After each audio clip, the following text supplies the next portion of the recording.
건강플러스 인사드립니다. 안녕하세요. 윤희영입니다. 나이가 들면 누구나 퇴행성 질환을 겪게 되죠. 특히나 50대 이후부터는요, 척추 질환이 급격하게 증가한다고 합니다. 그중에서도 대표적인 질환이 바로 척추관 협착증인데요.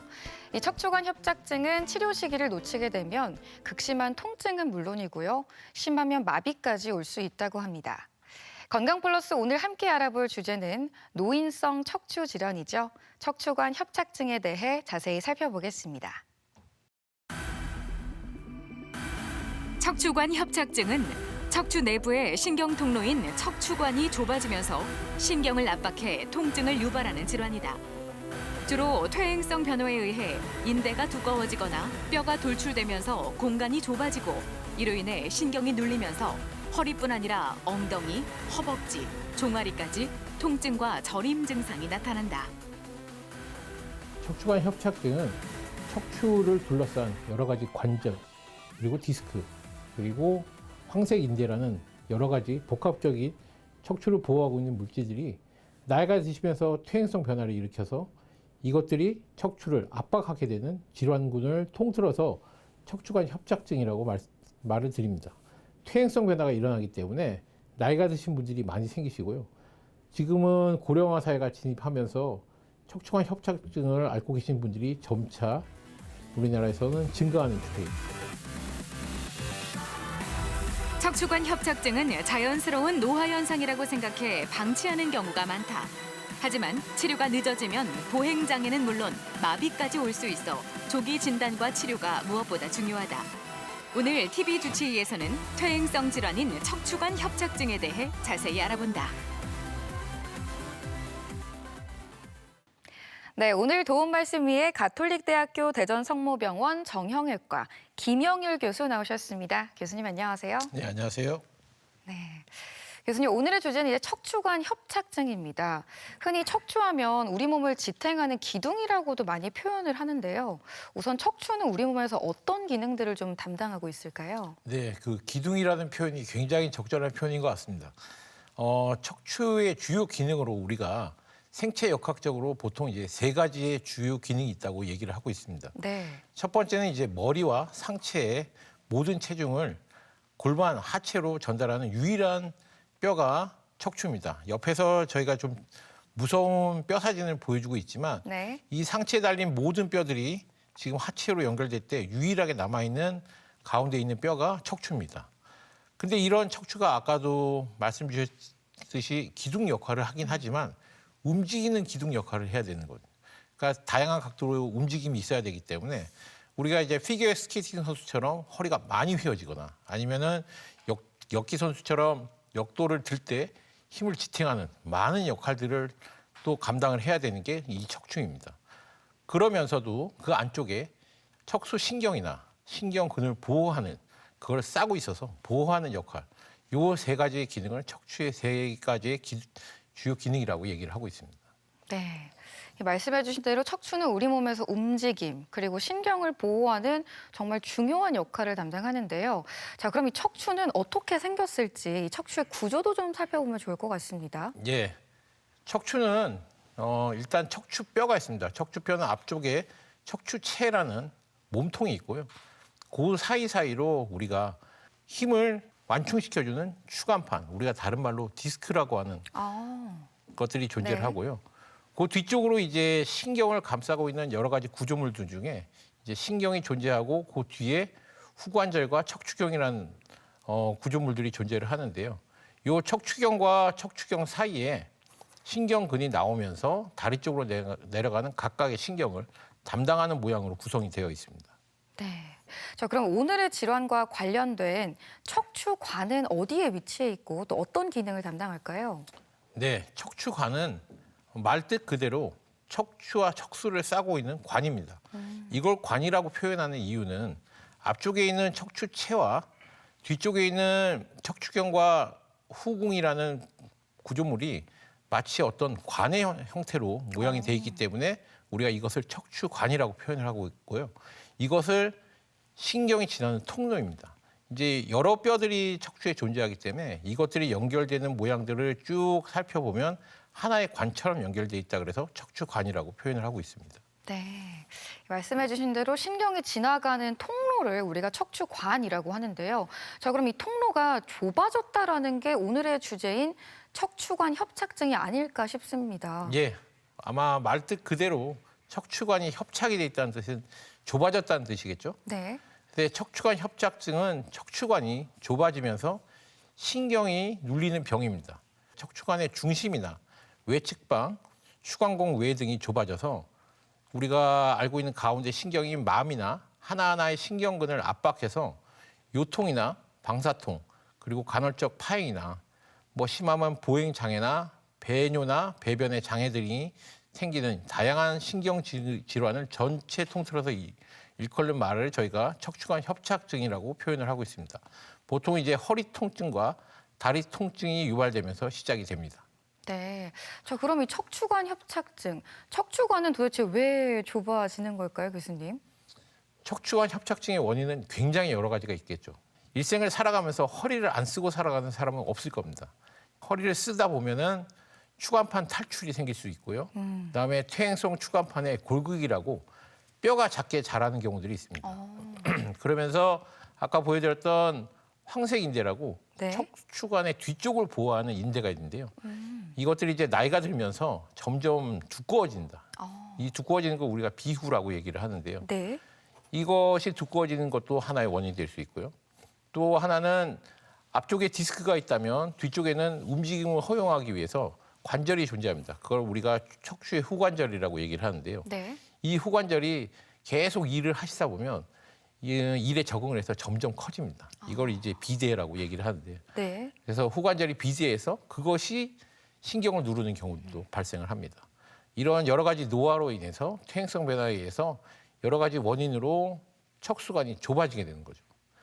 그걸 저희가 원인이라고 판단을 하고 있습니다. 네. 뭐 여러 가지 원인을 짚어주셨지만 노화로 인한 퇴행성 변화를 원인 중에 또 하나로 꼽아주셨잖아요. 예. 근데 사실 이제 노화로 퇴행되는 과정도 있을 것 같습니다. 좀 서서히 진행이 되겠죠, 교수님? 예, 척추 퇴행의 진행 단계는 크게 세 가지로 나눕니다. 기능 장애기, 불안정기, 안정기로 얘기를 하고 있습니다.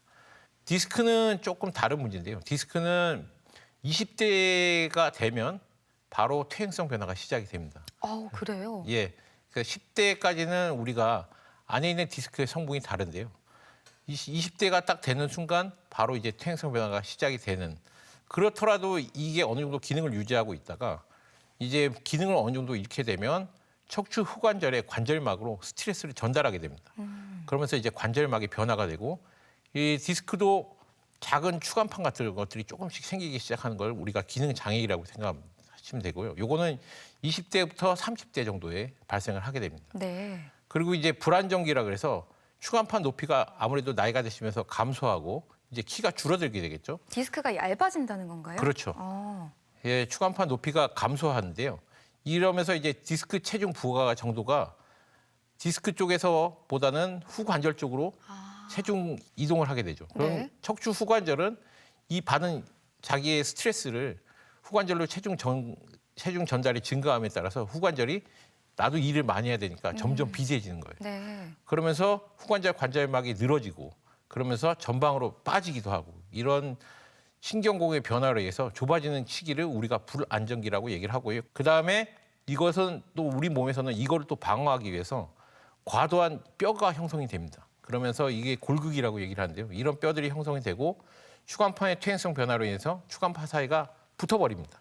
이런 변화가 일어나서 퇴행성 변화가 완료가 되는 이 시기를 안정기라고 얘기하는데요. 이게 이제 50대, 60대 시기라고 보시면 될 것 같습니다. 네. 20대부터 50대, 60대까지 퇴행 단계를 서서히 진행되는 퇴행 단계를 좀 설명을 해주셨는데 이 척추관이 서서히 이제 좁아지면서 신경을 누르게 되면 이 통증도 좀 어마어마할 것 같거든요.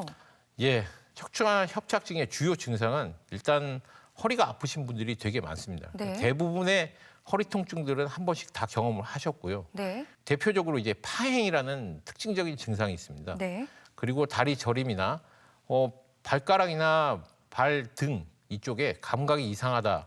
그걸 그냥 참고 지내시는 분들이 있습니다. 이런 것들을 이제 척추관 협착증의 주요 증상이라고 표현을 하고 있죠. 뭐 여러 가지 증상을 좀 설명해 주셨는데 좀 생소한 단어가 파행이라는 단어거든요. 이 파행은 어떤 증상을 말하는 걸까요? 예, 파행은 처음에 얘기 들었을 때 굉장히 생소한 증상입니다. 이제 네. 파행은 일정 거리를 걸었을 때 쉬어야 되는 증상을 우리가 파행이라고 얘기를 합니다. 네. 근데 이제 이 파행은 두 가지 파행이 있습니다. 이제 하나는 척추관 협착증이 일으키는 신경인성 파행이 있고요. 네. 그다음에 버거스병이라고 이제 다리에 있는 혈관이 좁아지면서 생기는 혈관성 파행이 있습니다. 원위부 혈관이 좁아져 있는 혈관성 파행 같은 경우에는 이제 혈관이 잘 안 뛰게 되죠. 그러면서 생기는 증상이고, 네. 그다음 신경이성 파행은 혈관은 대부분 정상입니다. 그래서 저희가 보통 요 두 개를 구별 보기 위해서 다리 쪽에 혈관을 만져봅니다. 진맥하듯이 느껴지시는 분들도 있는데요. 네. 진맥은 아니고 혈관이 잘 뛰는지를 보고 있습니다. 그다음에 이제 피부를 상태를 보면 조금 다릅니다. 이 두 개의 신경이성 파행은 피부 변색이 없습니다. 근데 혈관성 파행 같은 경우는 혈류가 공급이 안 되기 때문에 털이 대부분 빠져서 피부가 반질반질해집니다. 그래서 털이 감소되는 걸 저희가 직접적으로 볼 수 있고요. 네. 그다음에 신경이성 파행은 몸통을 이렇게 구부리면 네. 이 신경관이 넓어지면서 증상이 완화됩니다.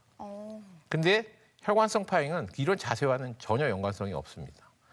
그리고 신경이성 파행의 또 하나의 특징은 걷는 거리가 굉장히 다양합니다. 눌림 정도에 따라서 어떤 네. 분들은 30m밖에 못 걷는 분들도 있고 어떤 분들은 한 100m 이상 걷는 분들도 있고 굉장히 다양한 거리의 차이를 보이는 반면에 혈관성 파행은 일정 거리를 딱 걸어가면 못 걷습니다. 혈관이 막혀서. 그러면 네. 잠깐 쉬면 또 혈류가 공급이 되니까 이 거리가 굉장히 일정합니다. 그다음에 이제 마지막으로 보행 중단 시에 파행 통증의 감소가 보통 이제 신경이성 파행 같은 경우에는 다시 돌아오는 시간이 있습니다. 그래서 구부리고 앉아서 조금 쉽니다. 그래서 걷다가 구부리고 앉아서 쉬었다가 또 다시 가고 이런 것이 이제 신경이성 파행이고요. 네. 혈관성 파행은 딱 멈추면 바로 증상이 회복됩니다. 그래서 바로 또 걷고 또 일정 거리 걸으면 바로 또 쉬어야 되고 이걸 가지고 저희가 이 파행의 두 가지를 구별을 하고 있습니다. 네. 자, 이렇게 나타날 수 있는 파행 증상부터 아까 말씀해 주셨던 허리 통증까지 여러 가지 다양한 증상을 이야기해 주셨는데요. 사실 허리 통증하면 많은 분들이 대표적으로 떠올리는 질환이 추간판 탈출, 디스크잖아요. 예, 이 맞습니다. 디스크랑 척추관 협착증은 어떻게 좀 다른 걸까요, 교수님? 굉장히 좋은 질문이십니다. 디스크는 보통 이제 저희가 나이대로 구별할 때는 젊은 사람한테 생기는 건 디스크, 나이가 드신 분들한테는 협착증이라고 보통 크게 구별하시면 제일 좋을 것 같고요. 네. 증상의 차이로는 디스크는 이제 갑작스럽게 옵니다. 갑작스럽게 통증이 오거나 감각 이상이나 운동신경 마비 등이 오는 경우들을 우리가 디스크라고 얘기를 하고 있고요. 이거는 말 그대로 정말 디스크가 갑자기 뒤쪽으로 돌출이 되면서 신경을 눌러서 생긴 증상이고요. 협착증은 굉장히 서서히 진행됩니다. 그래서 본인이 저희가 여쭤보면 대부분 본인들이 어느 정도 대처법을 알고 있습니다. 나는 뭐 어떻게 이렇게 구부리면 좀 좋아져. 뭐 이런 본인 스스로의 대처법을 많이 가지고 있고요. 파행이 전형적인 증상입니다. 이 디스크에는 파행이 나타나지 않거든요. 네. 파행이라는 아까 말씀드렸듯이 일정한 거리를 걷게 되면 구부리고 앉아서 쉬어야 됩니다. 그래서 아니면은 보통 구부려서 걷게 되니까 실버카라고 이제 앞에서 받쳐주는 역할을 하는 차를 밀고 다니는 경우들이 많습니다. 그리고 대부분 나이들이 이제 나이가 드신 중장년층에서 많이 발생을 하는 것이 두 가지의 큰 차이입니다. 네. 뭐 디스크와 협착증의 차이를 좀 설명을 해주셨는데 그래도 치료를 받으려면 디스크인지 협착증인지 구분을 또 해야 되잖아요. 예. 어떻게 좀 진단을 해서 감별을 할 수 있을까요, 교수님? 가장 중요한 게 이제 환자분들의 나이와 그리고 발병 기간, 파행에 대한 내용을 꼭 물어봅니다. 파행. 네. 얼마나 걸으면 쉬어야 되는지, 혹시 그런 증상이 있는지를 꼭 병력을 여쭤보고 네. 그리고 나서 이제 신체 진찰을 하는데요. 아까 말씀드린 디스크, 척추 추간판 탈출증은 하지 직거상 검사, 우리가 다리를 들어 올렸을 때 대부분 다리 쪽으로 당기는 통증이 있는 이런 증상이 나오는데요. 네. 이것은 척추관 협착증은 오래됐기 때문에 이런 증상들이 음성으로 잘 안 나오는 경우들이 많습니다. 그리고 오래되신 분들은 이제 하지의 근력, 이제 발가락이나 발등을 들어 올리는 힘이 남아 있는지를 체크를 합니다. 그리고 저희가 아까 말씀드린 각 신경마다 담당하는 역할이 있기 때문에 감각 신경이 어디가 둔한지를 양쪽으로 비교를 해서 그 위치를 표시를 해서 어느 신경이 막혔겠구나라고 저희가 예측을 하게 됩니다. 네. 저렇게 병력 청취도 해보시고 신체 검사도 한 다음에는 아무래도 정확하게 알아보기 위해서 영상 검사를 좀 시행해야 되지 않을까 싶어요. 예. 뭐 영상 검사는 여러 가지 대표적인 검사들이 이제 가장 기본적으로 엑스레이가 있습니다. 네. 엑스레이는 가장 저렴하고 가장 기본적인 검사인데요. 보통 이제 척추관 협착증은 불안정성을 동반하는 시기가 있기 때문에 저희가 이제 굴곡 신전, 그러니까 구부렸다 폈다 하는 측방 촬영을 같이 통해서 네. 보시면은 엑스레이 상에서 4, 5번은 정상으로 보이지만 구부리면 앞쪽으로 빠지죠. 빠졌다가 다시 들어가는 네. 이런 현상들이 있는지, 이 불안정성이 있는지, 그리고 여기 이렇게 뼈가 정상적인 모양이 아니라 옆에서 이렇게 삐죽삐죽 튀어나온 게 있는데 이것이 이제 골극입니다. 이것이 이제 안정화기를 거칠 때 아까 말씀드렸듯이 안정화기를 거칠 때 뼈가 더 커져야 안정이 되기 때문에 뼈가 커지려고 노력하는 걸 우리가 골극이라고 얘기를 하는데요. 네. 이런 것들이 얼마나 형성이 돼 있는지를 체크하게 됩니다. 네. 다음은 우리가 이제 가장 대표적인 진단 방법이 하나죠. MRI를 선택을 하게 됩니다. 근데 MRI는 증상이 심하거나 이럴 경우에 저희가 추천을 드리는데요. 보통 MRI는 가장 직접적으로 모든 원인을 파악할 수 있습니다. 여기서 보시면 디스크가 나온 것들과 이제 후관절이 굉장히 커져 있는 것들도 직접적으로 관찰할 수 있고요. 그다음 뒤에 있는 황색 인대라는 인대가 비대가 된 모양도 직접적으로 관찰할 수 있고 신경의 눌림 정도가 어느 정도 심한지 그것도 저희가 MRI를 통해서 관찰을 할 수 있습니다. 네. MRI로 관찰을 하신 다음에 조금 더 정교하게 보려면 CT로 넘어가나요? 어떤가요? 저희가 MRI는 약간 어떻게 보면 좀 과장된 영상입니다. 뼈를 보기에는 조금 과장된 애매하군요. 면들이 좀 있어서 네. 정확하게 뼈에서 어떤 구조가 문제가 있는지를 보기 위해서는 CT를 시행합니다. CT를 보시면은 이렇게 뼈가 돌출된 골극이 있는 모양들을 직접적으로 여기서 뼈가 누르고 있구나, 여기서는 우리가 디스크가 누르고 있구나라는 거를 저희가 구별해 볼 수 있고요. 저 사진에서는 뭐가 어디를 누르고 있는 건가요, 교수님? 이 사진은 지금 협부 결손이라 그래서요. 네. 여기 보시면 여기가 끊어져 있죠. 위쪽에는 연결돼 있는데 아래쪽에는 뼈가 끊어져 있는 것처럼 보이는 저게 모습이 뼈가 있어요. 끊어진 거예요? 예, 이건 이제 협부라는 우리가 뒤쪽에 있는 후궁의 네. 가장 얇아진 부분이 결손이 되신 분들이 있습니다. 전 인구의 한 10% 정도가 이런 현상을 보이는데요. 이 협부 결손이 있는 분들이 전방전이증이 많이 발생하는데 이 협부 결손의 유무를 보기 위해서는 CT를 같이 찍어보면 네. 저희가 진단하는 데 큰 도움이 됩니다. 네. 자, 이렇게 척추관 협착증의 진단법까지 살펴봤습니다. 대전 MBC 건강플러스 오늘은 척추관 협착증에 대해 살펴보고 있는데요. 이번에는 병원에 직접 찾아가 환자들을 만나보고 진단 방법과 치료법에 대해 살펴보겠습니다. 화면으로 만나보시죠. 최근 고령화가 진행되면서 척추관 협착증 환자의 수도 빠르게 늘고 있다. 특히 65세 이상 인구의 약 60%가 척추관 협착증을 앓고 있으며 척추 건강을 소홀히 하는 젊은 층에서도 흔하게 발병한다. 척추관 협착증은 노화로 인한 퇴행성 변화가 가장 큰 원인이지만 잘못된 자세나 생활 습관, 체중 증가 등도 발병 위험을 높일 수 있다. 어디가 불편해서 오셨어요? 2달 전부터 허리가 아파왔는데 요 근래에는 걷다 보면 엉덩이 쪽부터 시작해서 다리가 통증이 있어서 왔습니다. 오른쪽 다리가 아프세요? 왼쪽 다리가 땡기세요? 오른쪽 다리가 땡깁니다. 다리 쪽으로 힘이 풀리거나 다리가 힘이 없어지거나 하신 적이 있으신가요? 아니면 다리 쪽이 혹시 감각이 조금 변화되거나 이상한 데가 있으세요? 네, 2번 정도 걷다가 힘이 빠져서 주저앉을 뻔한 적이 있고요. 오른쪽 발가락 끝쪽에 감각이 무뎌지는 경우가 가끔씩 있습니다. 허리 통증이 오전에 더 심하세요? 아니면 일상생활 끝내고 저녁 때쯤에 더 심하세요? 보통 저녁에 통증이 더 심하고요.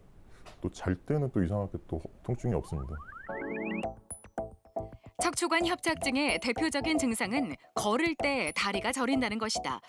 상태가 악화되면 저린 증상이 더 심해지고 극심한 통증이 생겨 걷는 것 자체가 힘들어질 수 있다.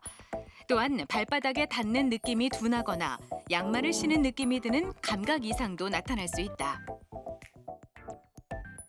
네, 이 환자는 오른쪽 다리 쪽으로 힘 빠짐 증상을 호소를 하고 있습니다. 이런 경우에는 오른쪽 다리에 추간공이나 디스크가 동반된 협착일 가능성이 큽니다.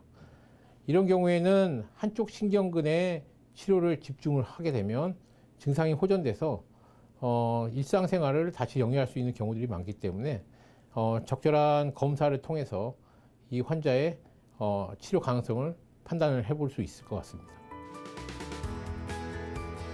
척추관 협착증이 의심될 때는 X선 촬영을 통해 척추의 전반적인 균형과 퇴행 정도, 전방 전이증의 동반 여부를 확인할 수 있다. 추가적으로 척추관의 좁아진 정도나 신경의 압박을 확인하기 위해서는 척추 CT나 자기공명 영상 검사를 시행한다. 특히 척추 CT는 척추 골극의 형성이나 후관절의 퇴행 정도를 확인하는 데 도움이 된다. 어디가 불편해서 오셨어요? 엉치가 빠질 것 같고 때 걷다가 이제 엉치가 아파서 자꾸 주저앉아요. 그럼 안 쉬고 얼마나 걸어가면 아프기 시작해요? 많이 걷는 것도 아니고 한 100m에서 150m 정도 걸으면 갑자기 너무 아파요. 평평한 데 걸어갈 때 말고 계단을 올라가거나 계단을 내려갈 때 힘든 데가 있으세요? 계단 올라갈 때는 괜찮은데 내려갈 때가 좀 아파요. 척추관 협착증은 간헐적 파행이라는 특징적인 증상을 보인다. 간헐적 파행이란 단순히 다리 통증만 있는 것이 아니라 일정 거리를 걸을 때 다리에 통증이 심해져 걷다가 쉬기를 반복하는 증상을 말하는데 그 이유는 신경이 압박돼 혈류 공급이 차단되면서 염증이 발생하기 때문이다. 이 환자의 경우에는 걷다가 자꾸 엉덩이가 아픈 경우를 우리가 파행이라고 하는데요. 이 척추관 협착증의 전형적인 증상입니다. 이러한 경우에는 약물 치료부터 시작하는 것이 우선이고요. 약물 치료가 실패를 하게 되면 주사 치료나 다른 여러 가지 치료법들이 개발된 것들이 나와 있고 이 적절한 치료를 통해서 많은 회복을 기대할 수 있습니다. 보통 수술로 가는 경우에는 10% 미만이고요. 만약에 수술을 하게 되더라도 최근에는 내시경을 통해서 저 안에 협착이 된 원인을 제거를 해서 그것을 원인만 치료할 수 있는 여러 가지 방법들이 개발이 돼 있기 때문에 수술을 하신다고 해도 너무 크게 걱정을 안 하셔도 될 것 같습니다. 척추관 협착증으로 진단되면 기본적인 치료로 운동 제한과 약물 치료를 하게 된다. 약물 치료로 낫지 않는다면 신경 차단술이나 경마고의 주사와 같은 주사 치료를 적용할 수 있다. 하지만 비수술적인 치료에도 호전되지 않거나 증상이 악화돼 신경장애 등이 동반된 경우 감압술이나 유합술과 같은 수술 치료가 필요할 수 있다. 척추관 협착증은 증상이 경미할 때는 대부분은 방치합니다. 그래서 내 스스로 운동으로 극복을 할 수 있겠지 이런 식으로 방치를 하고 있는데 시간이 지남에 따라 운동신경이 마비가 돼서 한쪽 다리를 절거나 이런 경우들이 생기는 경우가 있습니다. 만약에 그걸 방치할 경우에는 우리가 수술로도 어떤 방법으로도 되돌릴 수가 없습니다. 적절한 수술 외에도 여러 치료법들이 있기 때문에 조기 진단을 통해서 여러 치료를 받음으로써 이것을 극복할 수 있는 과정이 있기 때문에 조기 진단이 굉장히 중요합니다. 척추관 협착증은 시간이 지날수록 진행되는 특징이 있어 치료 시기를 놓치면 회복이 더디고 치료가 어려워질 수 있다. 허리 통증이 잦고 다리 저림이나 보행 중 통증이 반복된다면 빠른 시일 내에 병원을 찾는 것이 중요하다. 또한 정기적인 운동과 올바른 자세는 발병 시기를 늦춘다는 점을 기억하자. 네, 병원을 찾아가서 환자들을 만나보고 척추관 협착증에 대해 살펴봤습니다. 이 척추관 협착증이라는 게 척추관이 이제 신경을 누르는 질환이라고 하셨잖아요. 네. 그러면 누르는 신경에 따라서 부위에 따라서 이 종류도 좀 달라질 것 같아요, 교수님. 예, 맞습니다. 이제는 조금 어려운 내용을 좀 말씀드려야 될 것 같은데요. 중심성 협착이라서 가운데 부분이 눌렸냐, 네. 아니면 신경이 나가는 길 쪽인 외측박, 추간공이라고 하는 길에서 막혔느냐, 이걸 추간공 협착이라고 얘기하고요. 이 터널 같은 길을 다 빠져나와서 완전히 바깥에, 이 바깥에를 우리가 추간공 외라고 합니다. 네. 이 추간공 외에서 협착이 생겼냐, 요 세 가지로 저희가 분류를 하고 있습니다. 네, 그럼 하나씩 좀 자세히 살펴볼까요, 교수님? 예, 우리가 이제 중심성 협착이라는 거는 신경이 가운데서 내려가는 굵은 이 신경 다마를 마미라고 하는데요. 이것 자체가 뒤에 있는 황색인대가 굵어지면서 원래는 얘가 이게 동그란 모양입니다. 동그란 모양인데 그래요? 네. 이 인대가 굵어지다 보니까 모양이 삼각형으로 변했죠. 그러네요. 양쪽에서 누르는 거예요. 예. 근데 이것이 만약에 요 양쪽에 있는 요것이 이제 후관절인데요. 네. 이 후관절이 비대해지거나 아니면 황색인대가 비대해지는 게 동시에 나오는 경우에는 이 신경이 거의 내려가지 않는 경우들도 보입니다. 이런 경우로 우리가 중심성 협착이라고 얘기하는데요. 네. 이것이 대부분 파행의 원인입니다. 아, 그렇군요. 예. 그럼 다음으로 두 번째 이야기해 주셨던 외측방 협착. 이름이 상당히 예, 어렵습니다. 외측방이라는 얘기가 외의 측방이라는 얘기죠. 네. 그래서 이쪽은 우리가 신경 다발에 지나가는 길입니다. 신경 근해 통로. 예, 네. 근해 통증이 나타나는 건데요. 이 여기서 통증이 나타나게 되면 하나 일정한 부위가 마비가 되거나 아니면은 그쪽의 감각, 저림 감각이 동반이 되게 됩니다. 그래서 이쪽은 저희가 다리 쪽에서 뭐 다리의 오른쪽 바깥쪽이 아파요, 아니면 발가락 쪽이 아파요, 이런 위치를 정확하게 이 추간공 협착에서 증상이 나타날 수 있게 됩니다. 이것의 원인은 이제 아까도 말씀드렸지만 중심성 협착에서 보이는 이 후관절 비대가 바깥쪽으로 후관절이 커지게 되면 이 신경을 하나하나를 각각 누르게 되겠습니다. 관절이 두꺼워지면서 신경이 나가는 통로를 막아버리는 예, 거군요. 그렇죠. 아, 그 오른쪽에 있는 사진도 한 번만 설명해 주실 수 있을까요, 요 교수님? 신경은 이제 아까 말씀드린 요 척추경이라고 요 뒤에 있는 우리가 관절면을 잘라놓은 건데요. 네. 이렇게 신경이 나가는 길이 척추경이라는 거를 돌아서 이렇게 나가게 돼 있습니다. 요 사이를 우리가 신경공, 우리가 이제 추간공이라고 얘기를 하고 있습니다. 요 추간공에서는 뒤에 있는 관절이 이렇게 커지게 되면 신경이 요 사이에서 압박이 일어나죠. 그러면서 이제 다리 쪽으로 증상이 나오게 됩니다. 이제 뒤에서 얘기된 추간공 외의 탈출 협착도 같은 증상을 나타내게 됩니다. 네. 추간공 외 협착은 어떤 질환일까요, 교수님? 추간공 외의 협착은 완전히 바깥쪽. 신경근이 척추를 완전히 밖으로 다 나와서 다리 쪽으로 내려가는 중간 사이에 완전히 바깥에서 협착이 오는 경우들이 있습니다. 이런 경우들은 우리가 흔하지는 않은데요. 디스크가 원래는 터지는 부위가 정해져 있습니다. 네. 그래서 척추관 안쪽에서 터지게 되는데요. 네. 흔하지 않게 바깥쪽으로 새 나가서 디스크가 터지는 경우들이 있거든요. 네. 아니면 이쪽에 골극이라고 뼈가 엄청나게 커지면서 네. 이 신경을 누르는 경우들이 있습니다. 이런 거를 우리가 추간공 외 협착이라고 얘기를 하고 있습니다. 네. 이 신경이 누르는 부위에 따라서 달라지는 종류까지 저희가 좀 살펴봤는데요. 이 척추 전방 전이증으로 척추관이 좁아진다고도 들었는데 이것도 이름이 어렵습니다, 교수님. 예, 굉장히 척추 어렵습니다. 전방 전이증 어떤 질환일까요? 예, 이게 척추가 네. 전방으로 앞으로. 앞으로 빠진다는 뜻입니다. 아, 그래서 척추가 전방 전이가 됐다 그래서 척추 전방 전이증이라고 얘기를 하는데요. 뭐냐면 척추가 앞으로 빠져나가다 보니까 네. 이 전체가 척추관 자체가 어긋나는 거죠. 그렇죠. 어긋나다 보니까 신경이 안 내려가는 겁니다. 이런 증상이 나오면 대표적으로 협착 증상들이 많이 나오게 돼 있습니다. 자, 이렇게 척추관 협착증의 여러 가지 종류에 대해서 좀 살펴봤는데요. 사실 치료도 좀 빨리 받아야 하지 않을까 싶은 게 아까 교수님께서도 말씀하셨던 게 이제 이미 진행되신 분들 중에서 이렇게 하면 좀 괜찮아 하시면서 치료 시기를 좀 늦추시는 분들이 있을 것 같거든요. 근데 늦어지면 더 심해지지 않나요, 교수님?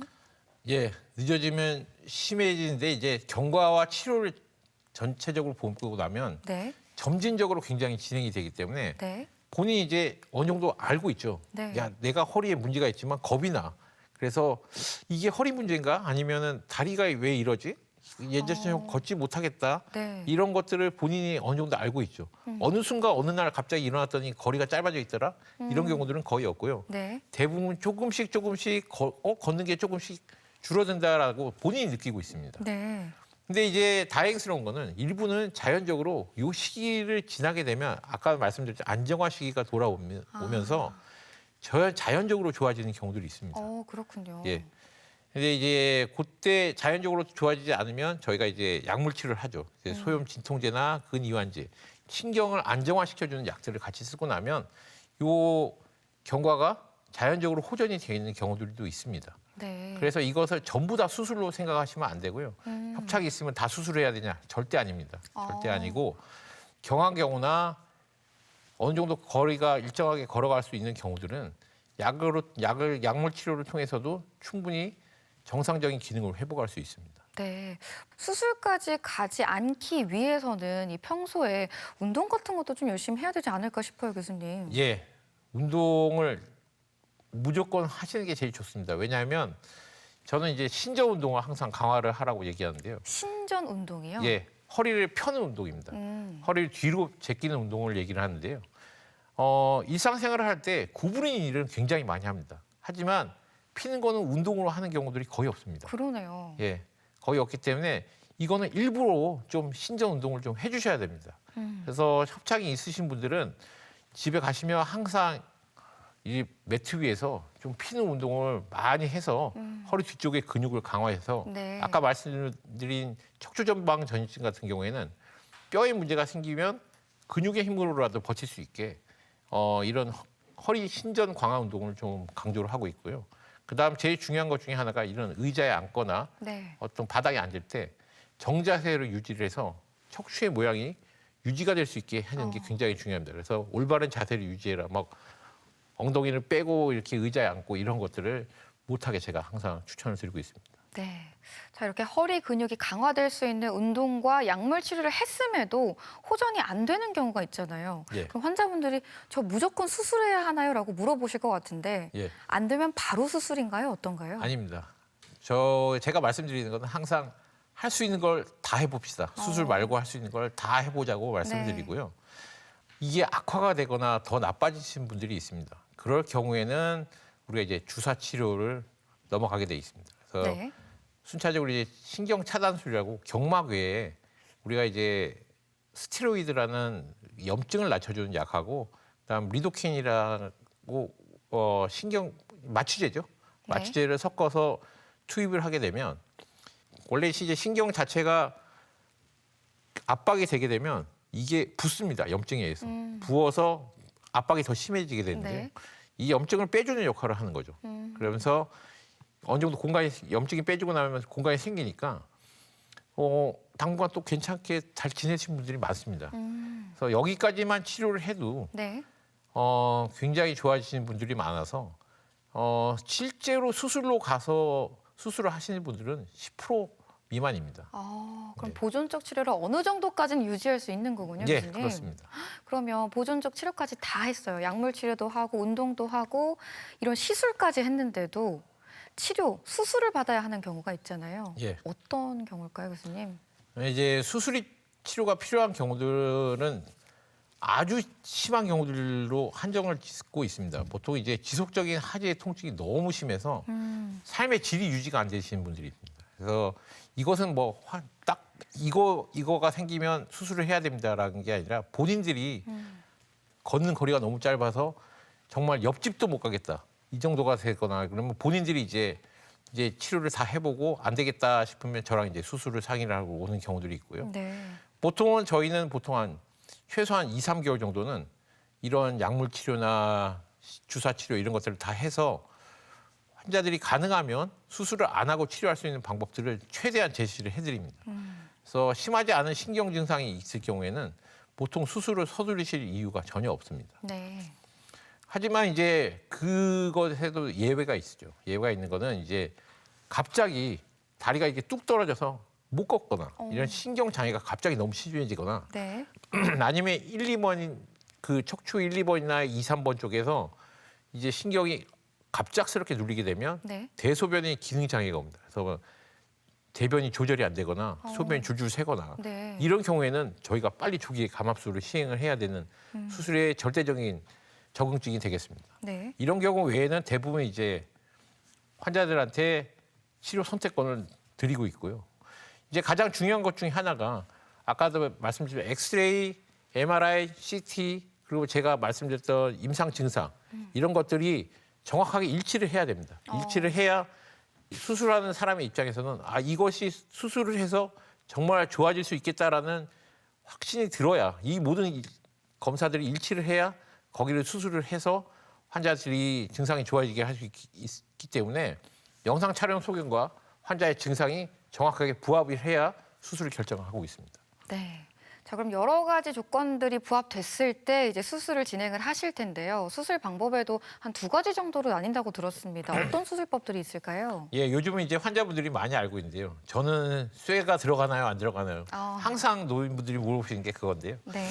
이제 감압술이라고 아까 말씀드린 중심성 협착이나 추간공 협착의 입구에서 막힌 경우에는 감압술, 그 뒤쪽에 있는 뼈만 좀 열어주고 나면 네. 신경 증상이 좋아집니다. 이런 신경 공간을 넓히는 수술이 있고요. 신경 공간을 넓혀주는 게 감압술인 거죠? 예, 네. 그러니까 뒤쪽에 있는 후궁이라는 뼈를 일부를 제거를 해서 후궁 절제술을 하고 나면 신경이 펴집니다. 이런 경우들의 수술이 있고요. 또 하나는 후관절이 너무 커져 있거나 네. 그리고 디스크가 너무 좁아져 있어서 이 감압술로만은 해결이 안 되는 경우들은 우리가 이제 뼈 2개를 붙이는 수술을 하죠.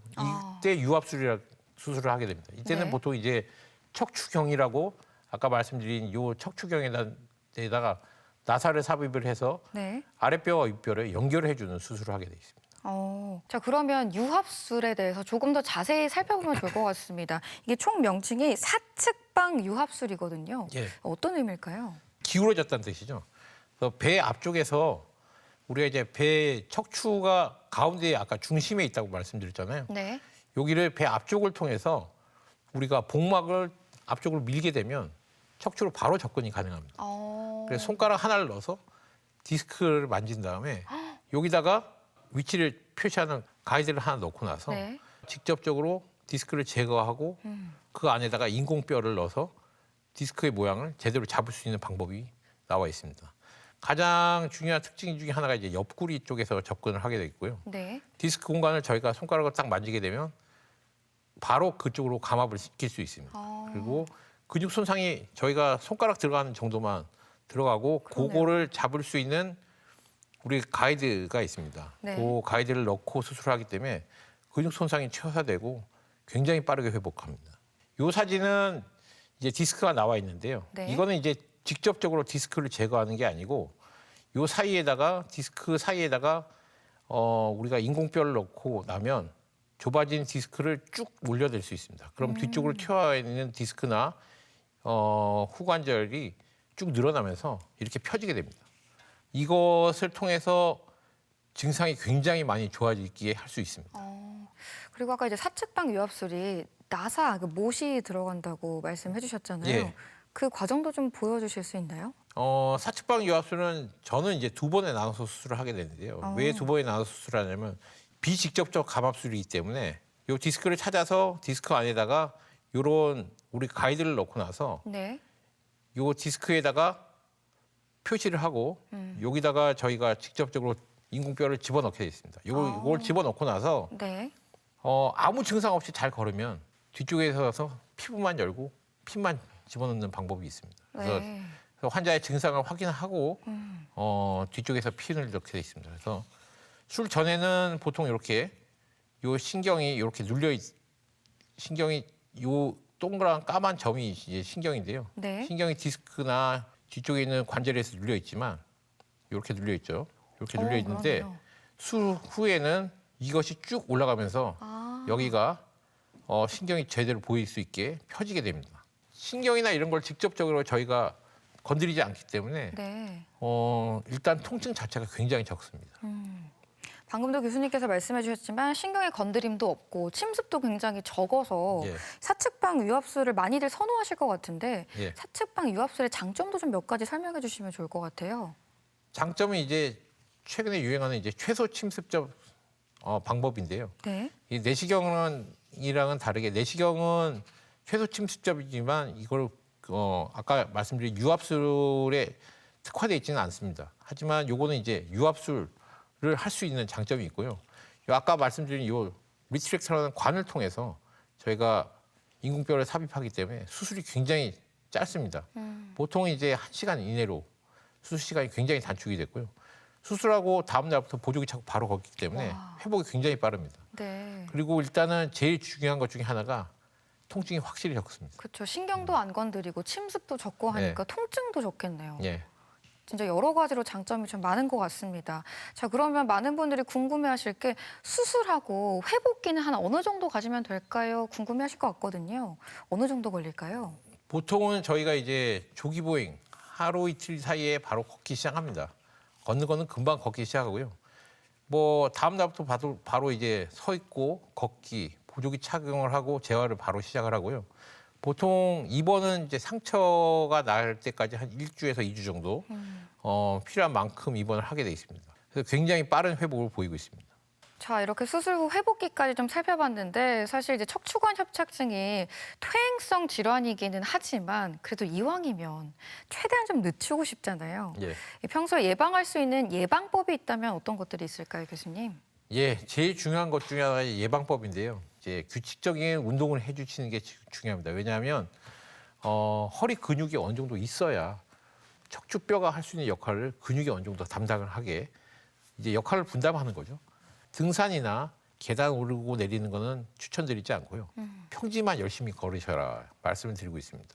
제가 또 하나 강조하고 있는 게 구부려서 앉지 마셔라라고 얘기를 하는데 이제 쪼그려서 앉아서 일하시는 분들이 한국에는 굉장히 많습니다. 걷는 건 10m, 20m도 못 걷는데 네. 쪼그리고 앉아서 농사는 하루 종일 짓습니다. 그렇죠. 쪼그려 앉는 거는 가능하면 하지 말아라. 네. 이게 허리를 가장 나쁘게 하는 원인 중에 하나니까 좌식 생활도 피하시라고 말씀을 드립니다. 이제 서양식으로 침대 생활하시고 의자 생활하시고 또 하나는 이제 의자에 앉으실 때도 허리를 쭉 빼고 앉지 말고 바른 자세로 앉아라라고 얘기를 하고요. 제일 중요한 건 체중만 조금 빼셔도 협착이 조금 좋아집니다. 그래서 체중 관리를 조금 신경을 쓰셔라 이렇게 말씀을 드리고 있습니다. 네. 대전 MBC 건강플러스 오늘은 척추관 협착증에 대해서 살펴보고 있는데요. 이번에는 이와 관련된 오해와 진실을 OX로 풀어보겠습니다. 자, 먼저 첫 번째 질문인데요. 앉아있을 때는 증상이 없다가 서서 걸을 때 통증이 심해지면 척추관 협착증을 의심해봐야 한다. O일까요? X일까요? O입니다. 네. 예. 앉아있을 때, 보통 누워있거나 앉아있을 때는 대부분 척추를 활용을 거의 안 하기 때문에 대부분의 척추관 협착증은 걸어갈 때 증상이 나옵니다. 그래서 걸을 때 증상이 있는 것을 가장 주요한 타겟 포인트로 삼기 때문에 저희는 걸을 때가 가장 문제라고 생각해서 이것은 O입니다. 네. 자, 이어서 질문 드립니다. 척추관 협착증은 수술을 해도 재발을 하는 경우가 많다. O일까요? X일까요? 요거는 세모 드리겠습니다. 세모요? 예. 왜냐하면 아까도 말씀드린 감압술 같은 경우에는 뼈가 후궁 절제술을 하고 나면 후궁이 다시 움직임을 통해서 뼈가 다시 자라서 막히는 경우들이 있습니다. 네. 이런 경우는 재발이라고 표현을 할 수 있을 것 같고요. 유압술을 하는 경우에는 그 뒤에 있는 뼈를 다 날리고 움직임을 아예 없애기 때문에 이런 경우는 거기서 재발할 경우는 없습니다. 이건 광범위하게 포함이 돼 있기 때문에 이것은 O다 X다라고 표현을 못할 것 같아서 세모를 드리겠습니다. 네. 자, 그럼 마지막 질문 드립니다. 허리 근력을 키우는데 가장 좋은 운동은 윗몸 일으키기다. O일까요? X일까요? X입니다. X요. 예. 아까 제가 보여드렸지만 굴곡 운동은 일상생활에서도 많이 하고 있습니다. 사람들이 뭘 구부려서 뭘 짚거나 이런 건 동작은 많이 하고 있지만 허리 정작 뒤로 피는 거는 억지로 운동을 해야 됩니다. 그래서 저는 굴곡 운동보다는 신전 운동 쪽을 추천을 드리고 있기 때문에 윗몸 일으키기는 굴곡 운동입니다. 그래서 저는 굴곡 운동보다는 매트를 깔아놓고 허리를 피는 신전 운동을 추천을 드리고 있습니다. 네. 자, 이렇게 척추관 협착증과 관련된 오해와 진실을 OX로 풀어봤고요. 계속해서 시청자 여러분께서 남겨주신 궁금증도 하나씩 풀어보겠습니다. 먼저 첫 번째 시청자 질문인데요. 이 어머니가 척추관 협착증을 앓고 계십니다. 근데 저에게도 유전이 될 수 있을까요? 하고 물어오셨거든요. 이게 가족력이 있나요? 어떨까요? 디스크의 취약함 정도는 대부분의 유전 사항이 있습니다. 하지만 협착증은 아까도 말씀드렸듯이 일을 많이 하고 내 인생을 산 모습이 거기에 투영된 거기 때문에 이것을 유전이라고 보기는 어렵습니다. 그래서 본인이 허리 관리를 잘 하시고 하면 협착을 어머님이 협착증이어도 충분히 예방할 수 있을 것으로 생각이 듭니다. 네. 자, 이어서 시청자 질문 드립니다. 이 척추관 협착증 때문에 수술을 받아야 되는데 당뇨병이 있어서 좀 걱정이 됩니다. 당뇨병 환자도 수술이 가능할까요? 하고 물어오셨네요. 예, 당뇨병 환자도 물론 수술이 가능합니다. 하지만 이제 저희가 얘기하는 그 수술이라는 상황 자체가 당 조절이 굉장히 중요하거든요. 그래서 당 조절이 필요한 경우에는 저희가 하루 이틀 미리 입원을 해서 당 조절을 엄격하게 맞춘 다음에 수술 앞뒤 전후로 당이 완전히 조절될 수 있는 상황을 만들어 놓고 수술을 하시면 수술하는 데는 전혀 문제가 없습니다. 네. 자, 끝으로 척추관 협착증에 대해서 꼭 기억해야 할 점 핵심을 한마디로 요약을 해볼 텐데요. 척추관 협착증은 네모다. 네모안을 채워주신다면요? 협착증은 파행과 저림이다. 이렇게 표현하시면 제일 좋을 것 같습니다. 파행과 저림이다. 이렇게 표현하신 이유가 있을까요? 가장 특징적인 증상들을 말씀드린 겁니다. 왜냐하면 이것을 놓치고 내가 나이가 들어서 생겼거니라고 생각하시는 분들이 많아서 초기 증상을 놓치시는 분들이 많기 때문에 이걸 강조드리기 위해서 파행과 저림이다라고 말씀드린 겁니다. 네. 대전 MBC 건강플러스 오늘은 척추관 협착증에 대해 자세히 살펴봤습니다. 지금까지 도움 말씀의 정형외과 김영율 교수였습니다. 오늘 말씀 고맙습니다. 예, 감사합니다. 건강플러스 오늘 준비한 내용은 여기까지입니다. 저는 건강플러스 오늘 진행을 마지막으로 인사를 드립니다. 지난 3년 동안 시청자 여러분의 건강에 플러스가 될 수 있도록 저도 함께 공부하고 또 고민했습니다. 마지막으로 진심을 담아 인사드리고 싶습니다. 시청자 여러분 건강한 한 주 보내시기 바라고요. 새로워진 건강플러스에도 많은 관심과 격려 부탁드립니다. 함께해 주신 여러분 고맙습니다.